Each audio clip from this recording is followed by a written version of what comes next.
নমস্কার, newsroom live নিয়ে আপনাদের সঙ্গে রয়েছে আমি সমাদৃতা। ব্যাটল অফ বিহারে সকাল থেকে নজর রেখেছি আমরা, আবারও ব্যাটল অফ বিহারেই নজর রাখবো। এই মুহূর্তে হাড্ডাহাড্ডি লড়াই চলছে, মহাজোট এবং এনডিএর টক্কর চলছে একদম কাঁটে কি। ঠিক কি পরিস্থিতি আমরা নজর রাখবো সেদিকে।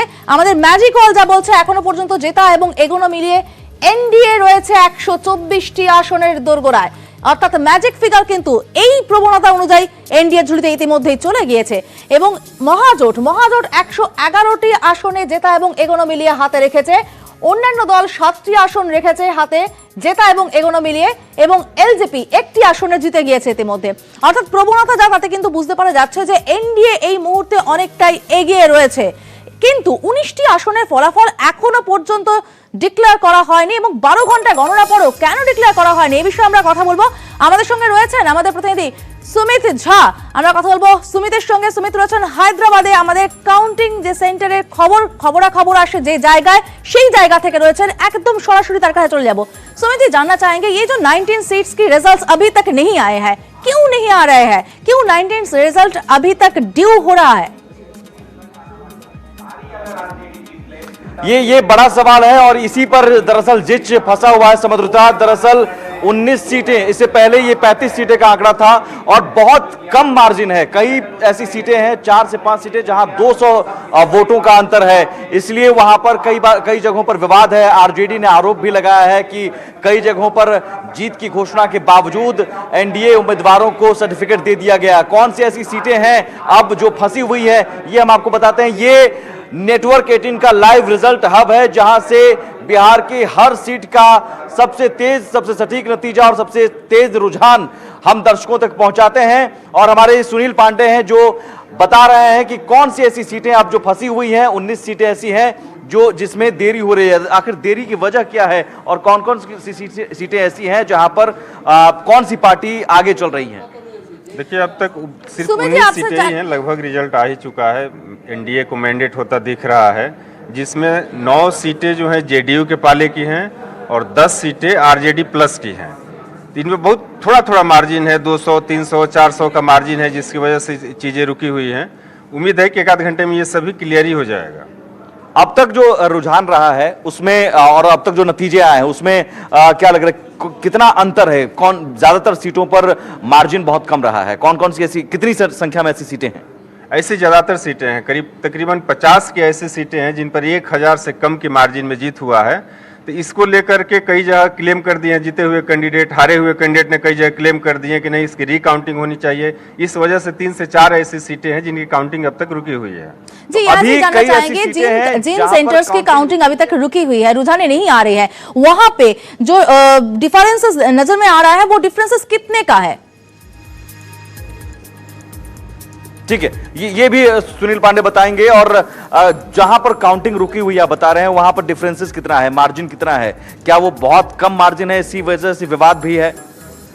जैसे रोहतास का एक डेहरी सीट है, वहाँ 80 वोट से आरजेडी का कैंडिडेट वहाँ पर जीत गया, लेकिन जो हारे हुए कैंडिडेट है उन्होंने क्लेम कर दिया कि नहीं, इसकी दोबारा काउंटिंग की जानी चाहिए। इस तरह से कहीं कहीं पर 200, 300, 400 इस तरह से सीटें हैं, जिसकी वजह से अभी तक फाइनल डिसीजन नहीं हो पाया है। तो ये आप समझ सकते हैं समुद्रता की बहुत कम मार्जिन है। कई 80 सीटें, 80 वोटों का भी अंतर सीटों की अभी तक नतीजे नहीं आ रहे हैं, रुझाने नहीं आ रहे हैं, तो उन 18 सीटों की क्या नतीजों में डिफरेंसेस बहुत ज्यादा आ रहा है या फिर बस थोड़ी सी ही डिफरेंस में चल रहा है?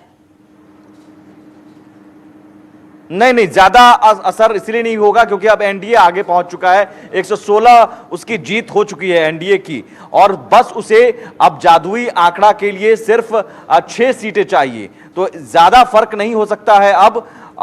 जरूर महागठबंधन को बहुत मेहनत करनी होगी बहुमत का जादुई आंकड़ा छूने के लिए। 111 उसने अभी बहुमत में है रुझान, और नतीजों में 101 उसने सिर्फ जीत हासिल की है। अभी उसे चाहिए बहुमत के लिए बहुत ज्यादा संख्या चाहिए, 21 चाहिए, 21 आप समझ सकते हैं, और इधर सिर्फ 6 चाहिए। तो आसानी से एनडीए इन 19 सीटों का जब फैसला होगा तो 6 सीटें कम से कम एनडीए के पक्ष में जा सकता है, नहीं तो करीब 19 सीटें पूरी की पूरी महागठबंधन के पक्ष में जाए, उसमें से भी 2 सीटें अब कम पड़ गई हैं। तो महागठबंधन के लिए राह अब आसान नहीं है, एनडीए सरकार बनाता नजर आ रहा है। जी बिल्कुल, शुक्रिया हमसे बात करने के लिए। একবার দেখে নেব আমরা আরো একবার ঠিক কি পরিস্থিতি এখন দাঁড়িয়ে আছে, কারণ প্রতি মুহূর্তে আপডেট হচ্ছে আমাদের ম্যাজিক ওয়াল, প্রতি মুহূর্তে আপডেট হচ্ছে আমাদের এই ট্রেন্ড। অর্থাৎ এখন যা দেখতে পাওয়া যাচ্ছে, এনডিএ 125টি আসনে জেতা এবং এগোনো মিলিয়ে 125টি আসনে দাঁড়িয়ে রয়েছে।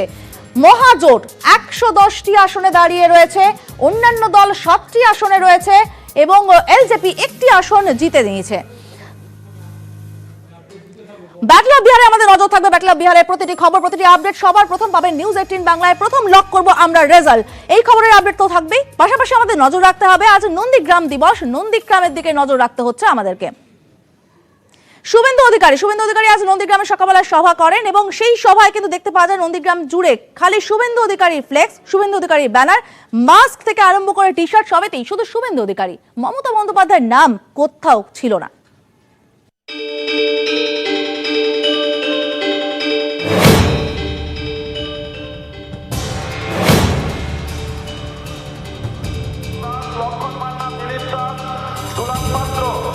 নজরে এখন শুভেন্দু অধিকারী, তার রাজনৈতিক ভবিষ্যৎ নিয়ে নানা জল্পনা। নন্দীগ্রামের শহীদ দিবস তো আলাদা হতেই পারে না। গোকুলনগরের সভায় মধ্যমণি নন্দীগ্রামের বিধায়ক।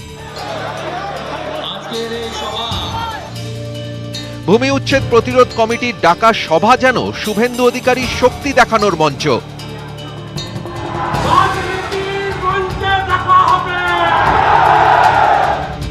দুর্গাপুর, বাঁকুড়া সহ বিভিন্ন জায়গা থেকেও এসেছিলেন শুভেন্দু অনুগামীরা। শুভেন্দু অধিকারী সম্পূর্ণ একজন রাজনৈতিক ব্যক্তিত্ব।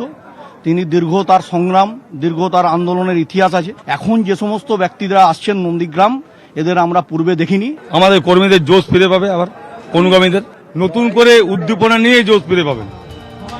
সভায় কোথাও তৃণমূলের পতাকা নেই, তৃণমূলের নাম নেই, নাম নেই মমতা বন্দ্যোপাধ্যায়েরও।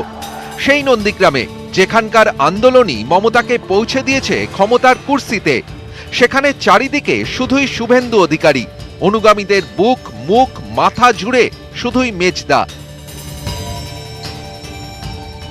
অরাজনৈতিক ব্যানারের যে সভা, সেখানে কিন্তু মানুষজন এসেছেন, তারা হাতে কোনো পতাকা না নিয়ে, কিন্তু গায়ে দেখেছি এ ধরনের গেঞ্জি। এই পবিত্র প্ল্যাটফর্মে রাজনীতি করি না, ভবিষ্যতেও করব না।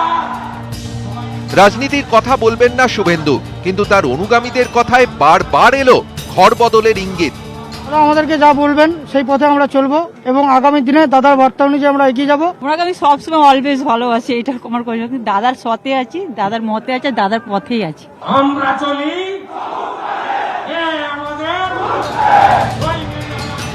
সভা জুড়ে শুধুই শুভেন্দু।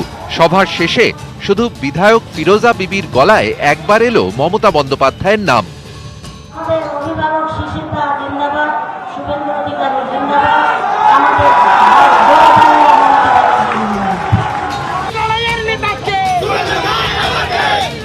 ক্যামেরায় শুভব্রত কুণ্ডুর সঙ্গে সুজিত ভৌমিক ও পারাদীপ ঘোষ, নিউজ 18 বাংলা। ফুটছে নভেম্বরের নন্দীগ্রাম। সভা পাল্টা সভায় সরগরম আজ নন্দীগ্রামের রাজনীতি মহল। সকালবেলা শুভেন্দু সভা, বিকেলে তৃণমূলের ব্যানারে সভা। সকালে শুভেন্দুর হুঙ্কার কটাক্ষ, পাল্টা সরব হলেন ফিরহাদ হাকিম বিকেলে। আজকে নন্দীগ্রাম দিবস, আমি মেদিনীপুর পূর্বের সকলকে আমার সংগ্রামী অভিনন্দন জানাচ্ছি। সেদিন নন্দীগ্রামের ব্যাপারে সবচেয়ে বেশি রাস্তা আমি পড়েছিলাম এবং দিনের পর দিন নন্দীগ্রাম যাবার আমার সুবিধে হয়েছে। তাই আমি আবু সুবিয়ান সহ নন্দীগ্রামের সকলকে, শিশিরদা সহ সকলকে অভিনন্দন জানাচ্ছি।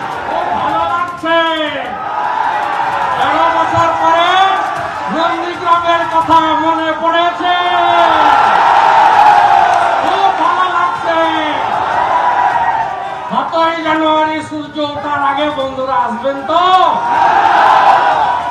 ভোটের আগে আসতেন, ভোটের পরেও তো আসতে হবে। রাজ্যে পালা বদলের অন্যতম আঁতুড়ঘর নন্দীগ্রাম। তৎকালীন বিরোধী তৃণমূল, আজ শাসক। এই প্রথম নন্দীগ্রামে 10ই নভেম্বর শাসক তৃণমূলের সভা। ভূমি উচ্ছেদ প্রতিরোধ কমিটি মমতা ব্যানার্জিকে সম্মান জানিয়ে প্রতিবার শহীদ দিবস করেছে, তাই আমাদের আলাদা করে আসতে হয়নি।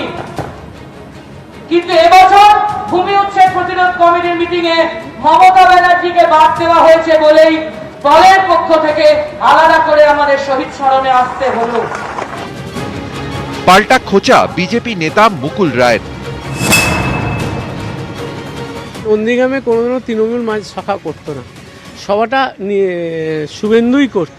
আজকে আবার হঠাৎ করে নন্দীগ্রামে যাওয়ার একটা তাগিদ পেয়েছে তৃণমূল কংগ্রেস। যে প্রক্রিয়ায় দাঁড়িয়ে শুভেন্দু এই সভাটা করেছে, নিশ্চিত করে আমি বলতে পারি ইট ইজ এ ক্রেডিটেবল ভিক্টরি। যে শুভেন্দুর আজকের সভাটা খুব সিগনিফিকেন্ট সভা ছিল এবং তৃণমূলও ওকে প্রায় পাল্টা আর একটা সভা করে আরও নিজেরা লড়াইটা নিজেদের কাছে ডেকে নিয়েছে। শুভেন্দুর গলায় কখনো কটাক্ষ, কখনো হুঙ্কার। দল ছাড়া কিছু দিতে পারিনি, লড়াইয়ের মাঠে দেখা হবে, রাজনীতির মঞ্চে দেখা হবে। মির্জাপুর ছিল, তখনও ছিল, আজকেও আছে।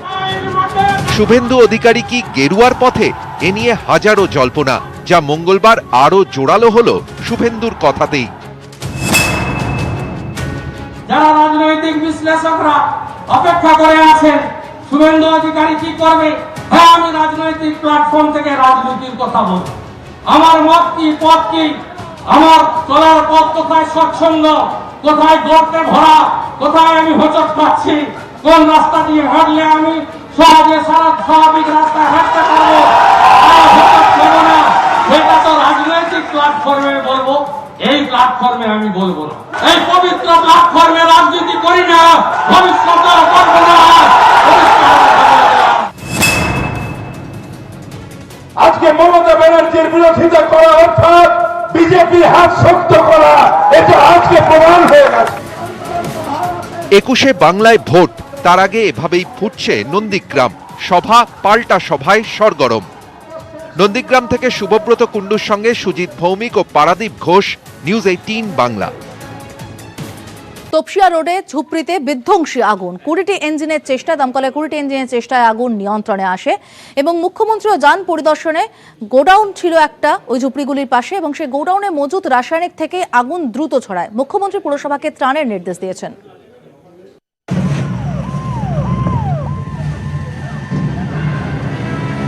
মঙ্গলবার বেলা 3টের কিছু পর হঠাৎই দাউ দাউ করে আগুন। তপসিয়া রোডের দাতা বাবা এলাকায় তখন আগুন গ্রাস করছে একের পর এক ঝুপড়ি। ধোঁয়ায় ঢেকে যাচ্ছে চারপাশ। মুহূর্তের মধ্যে আগুন ছড়িয়ে পড়ে। ঝুপড়ি লাগোয়া একটি গুদাম ঘরে মজুদ ছিল রং, রাসায়নিক ও অ্যাসিড। দাহ্য পদার্থ হওয়ায় আগুন আরো ভয়াবহ। ঘটনাস্থলে একে একে যায় দমকলের 18টি ইঞ্জিন, যায় বিপর্যয় মোকাবিলা দল। দ্রুত সরিয়ে দেওয়া হয় ঝুপড়ির বাসিন্দাদের।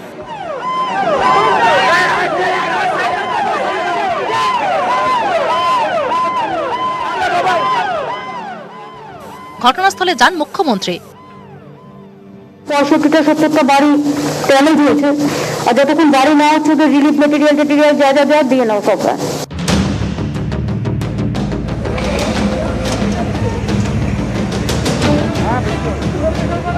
এই প্রথম আগুন নিয়ন্ত্রণে পরীক্ষামূলকভাবে রোবট নামায় দমকল। ঝুপড়ির পাশেই খাল থাকায় জল ব্যবহারেও কমতি হয়নি। দমকলের সঙ্গেই আগুন নেভাতে হাত লাগান স্থানীয়রাও।